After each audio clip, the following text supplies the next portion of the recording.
Hey girl, hey! Welcome back to my channel. It's your girl Veronique, and on this channel, we treat our hair like it's an art project. Here's my latest art project. It's a mix of pinks, reds, and browns. Stay tuned if you want to see how I achieve this look. So here are the 7 colors that I used for this custom color blend. Starting from left to right, I have this chocolate brown. This is a beautiful chocolate brown. It makes you think of Lindor. Then I have this ash brown color. It's like a pale brown. Next I have this espresso brown that I added for depth. This next color is a deep burgundy. It looks bright on camera, but it's actually pretty dark. Then I added this rust color kind of brown. Of course, I couldn't leave out the Nantucket pink color. This is my favorite color ever. And then I have this beautiful wine red.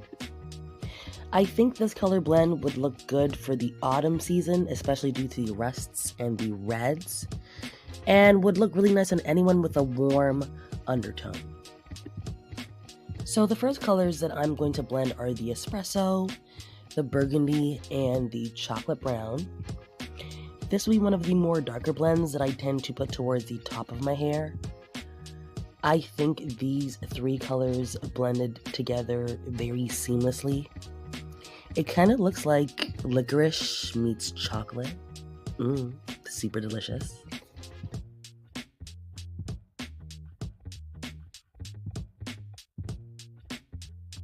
The next 3 colors that I'm going to blend together will consist of the rust color, the Nantucket pink, and this crimson red color. This red was kind of laying around in my house, so I decided to experiment with it just to see what happens. I didn't really use too much of it, which is why I didn't include the red in the initial showing of all the colors that I use. This crimson red was very, very, very minimal, just because I thought it might be too bright and might throw off the entire look. And look at that. What do you think? Finally, I'm going to blend the Nantucket pink, the ash brown, and the wine red to see what we come up with. This color was a little hard to blend out because the wine red came out super dominant and overpowering. But with some focus on splitting the reds as much as possible, this was the result. Ta-da! How cute is that?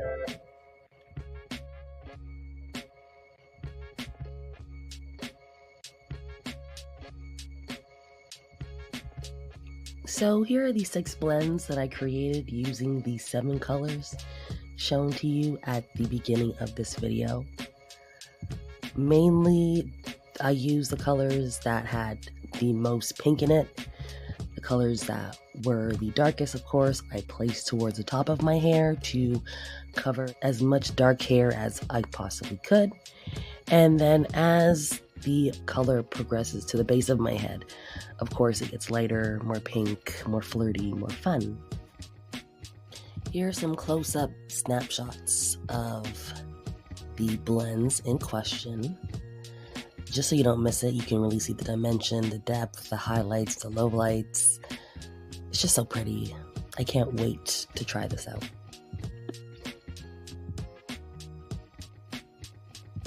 And here are the colors side by side, right before I get it braided. So let's go ahead and make this a good hair day.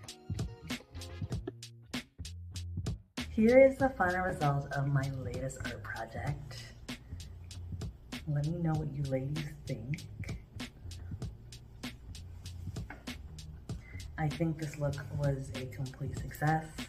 My favorite aspect of this blend is the fact that every single one of the blends that I use, well, most of them, have that Nantucket pink color going on. If they don't have that Nantucket pink color going on, it's very minimal. I really just use those braids as a highlight or a low light type of color.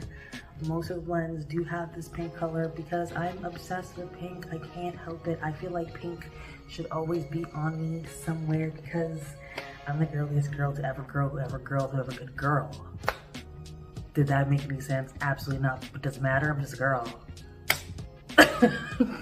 The colors that I would wear this particular hair color with would include strong browns, earthy tones.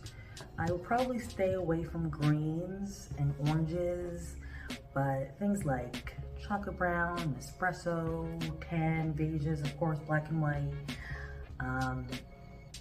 Cream looks really nice with this color. I tried on a cream turtleneck dress and I absolutely lost my mind. Like, it was so pretty. But yeah.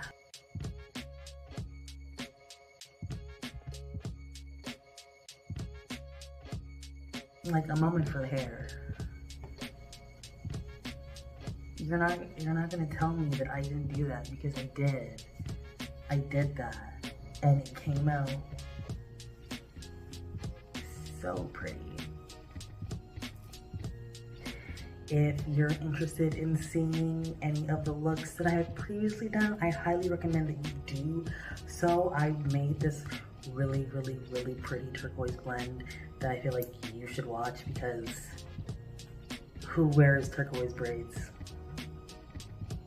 And who did it as an art project? Like, I really do feel like I am as much the canvas and the art as I am the artist. And I feel like that's kind of dangerous, because I really can put something together and transform myself. And sometimes I'm like, who is that in the mirror? Because is that me? If you do attempt any of these looks on yourself and you post them, I'd really appreciate it if you hashtag Mystique Braids, because that's what we're calling this method of blending and kind of creating an ombre look. It's kind of like all the braids are different yet the same, and that's what I absolutely love about what I've done with this, I don't know, this creative journey. So yeah, anyways, I am just going to turn around. I'm going to show you my hair layer by layer so you can really get a feel for how the colors build upon each other, as I always do. So remember how I told you I went a little bit pink crazy? Well, yeah, I got 2 solid pink rows at the very bottom, and then I put 1 row closer to the top to give a highlight kind of effect. I think it came out so cute. Today's inspirational quote for this video is, "Style is a way to say who you are without having to speak." And this quote is by Rachel Zoe. I hope this helps. I hope this channel inspires you to jump outside your comfort zone, try something new, even if you've never seen it before. I know it can be scary to do something that you kind of had in your head and you don't know how others will respond to it. Do it for you. You will feel so much more confident. You will feel so much more in touch with yourself, and honestly, you will feel unstoppable. So I really hope this channel inspires you ladies to do just that. So thanks for watching. I hope you